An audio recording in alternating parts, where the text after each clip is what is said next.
Hello and welcome to the Eternal Extravaganza 6 Legacy Tournament recap. This tournament took place on Saturday, March 18th in Baltimore, Maryland. It was brought to us by Tales of Adventure and sponsored by Dex Protection. The top 8 of this tournament featured 6 unique strategies, highlighted by the finals being a Miracles Mirror between Anurag Das and Bob Wong.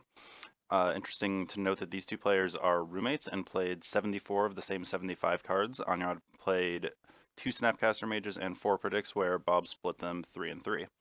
But that build of Predict Miracles seems to have completely taken over the tournament. There was a lot of it being played near the top tables all day, and it finally met in the finals. So, moving on to the players a little bit, Anurag most of his notable finishes in Legacy tournaments have been with Miracles. He's played the strategy a lot and is very comfortable with it, as evidenced by him winning the tournament with the strategy. Bob Wang has played the Delver, Ponder, Brainstorm decks quite a bit. He is likely most known for building the original Blue-Red Delver deck with Treasure Cruise when Khans of Tarkir was released, but he seems to have made the switch to Miracles and was rewarded with a second place finish. Moving on to the semifinalists, we had Michael Durzo playing the Death and Taxes strategy and Rodney Bedell playing Ad Nauseam Tendrils, or Ant as some people know it. Both of these players I've known personally in various capacities for quite a while, and they both play these decks as long as I've known them. Rodney is basically always playing his Storm strategy, and Durzo's had a lot of success with the small white creatures. Moving to the rest of the top 8, we have Tyler Gardner playing Alurin, Jacob Haversat and Phil Pratt playing 4-color control, and the Thomas Ellis playing the Elves strategy. Alright, moving on to the various interesting parts of the Miracle strategies. As mentioned earlier, both Anurag and Bob are roommates and played a 74 card mirror in the finals. The difference being that Bob cut the 4th predict for the 3rd Snapcaster Mage, but otherwise their decks were basically the same, with Snapcaster Mage, Jace the Mind Sculptor, 4 Brainstorm, Council's Judgment, 3 Counterbalance, 1 Counterspell, main deck Engineered Explosives, pair of Entreat the Angels, 4 Force of Will, Ponder, Predict, Sensei's Divining Top, Swords of Plowshares, and Terminus.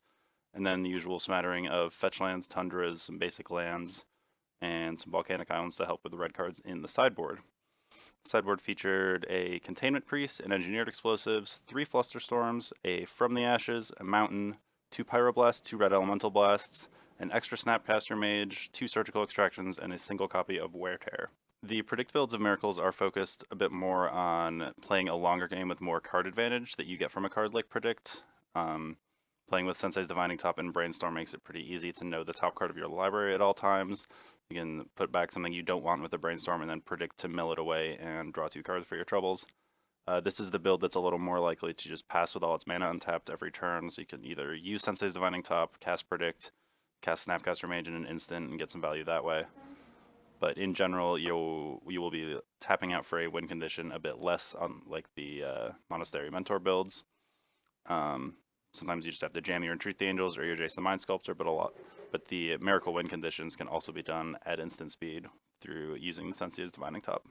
There was some interesting technology in Mike Durzo's 3rd and 4th place finishing list of Death and Taxes. He's playing 3 Mirrored Crusaders as a result of the Fair Blue decks moving into the Abrupt Decay Fatal Push direction and further away from playing Lightning Bolts. So this card is effectively unkillable and can be dealt with by countering it or with a Jace the Mind Sculptor bounce out of these decks, but otherwise the Crusader is very difficult to kill. He's also playing a main deck Sword of War and Peace, mostly I would imagine for the mirror matches and keeping your creatures away from Swords to Plowshares against the Miracle strategy. And also worth noting that he has 2 Gideon Ally of Zendikar in the sideboard. We've been seeing this for a while in the slower fair white decks, but just always showing up, and it seems to have done a lot of work for him. Next we have Elves, played by the Thomas Ellis. He is playing 1 main deck Nissa Vital Force, which has been pretty popular on Magic Online and several of the other larger paper tournaments in the Elf strategy. This card can untap Gaia's Cradle, it can make lands into creatures, it can rebuy any of your combo pieces that have been killed or discarded or countered in the earlier game, and it can easily win the game on its own. It's a very powerful new addition, which is generally what you require for adding a new Planeswalker into a existing Legacy strategy. Also worth noting is Tom played a main deck Crop Rotation. I know he's been personally a huge fan of that package for a while. It's getting extra mana by finding a Gaia's Cradle or finding a Karakas in the sideboard against the Reanimator decks. The deck is pretty cold to Elesh Norn otherwise, but having a 1-mana way to get that out has been very good for Tom. Also in the sideboard is a Leovold Emissary of Trest and a Lifecrafter's Bestiary for the slower, grindier matchups. Leovold just blanks a lot of the opponent's removal before the Leovold is dealt with, and the Bestiary allows you to sideboard out Glimpse of Nature against some of the counter removal heavy decks, but still get the advantage of turning your creatures into extra cards while helping you find action with the Scry ability every turn. Next we have another deck that's been increasing in popularity recently on Magic Online. It's the Sultai Aluren strategy. Now, instead of the old 4-color Aluren decks that some of you might be familiar with, we aren't playing any recruiters in this build. It's the Shardless Agent and Baleful Strix package. The basic idea is that once you cast Aluren, most of your other creatures will draw more cards or cascade into something that you can cast for free to try to find more of your combo. And the combo of Parasitic Strix and Cavern Harpy is still there, still easy enough to find, since all your other creatures that you're free casting off Aluren are finding it anyway. This deck also plays 2 Glintinous Crane, which can find, I believe there are 10 hits in the 4 Baleful Strix, 4 Shardless Agent, and 2 Parasitic Strix. And Tyler Gardner was rewarded with a top 8 finish with his strategy. I believe he XO'd the Swiss, which is always a powerful demonstration of what a deck can do. The other deck in the top 8 with more than one copy was the 4-color control strategy played by Jacob Haversat and Phil Pratt. You know, Phil had messaged me the day before the tournament asking what Delver deck to play, and I told him 4-color control because it's great.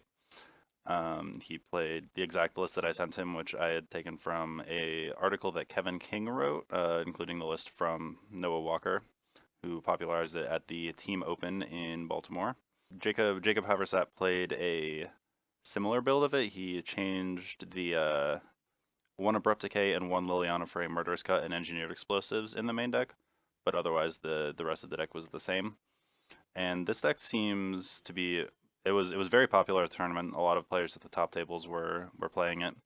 Yeah, the deck is really powerful. It's basically a blue-black deck, splashing green for Deathrite Shaman activation and Abrupt Decay, and splashing red for Koldagin's Command and Red Blasts in the sideboard. Thank you everyone for watching. If you want to see these deck lists and more, feel free to check out TOAMagic.com. We'll have satellite events for EE7 starting very soon. If your store does not have any events lined up, you can tell your store owner to contact us and we'll be happy to set up a EE satellite event. You can find us on Facebook at TOAMagic.com and on Twitter at TOA Comics. Thanks for watching.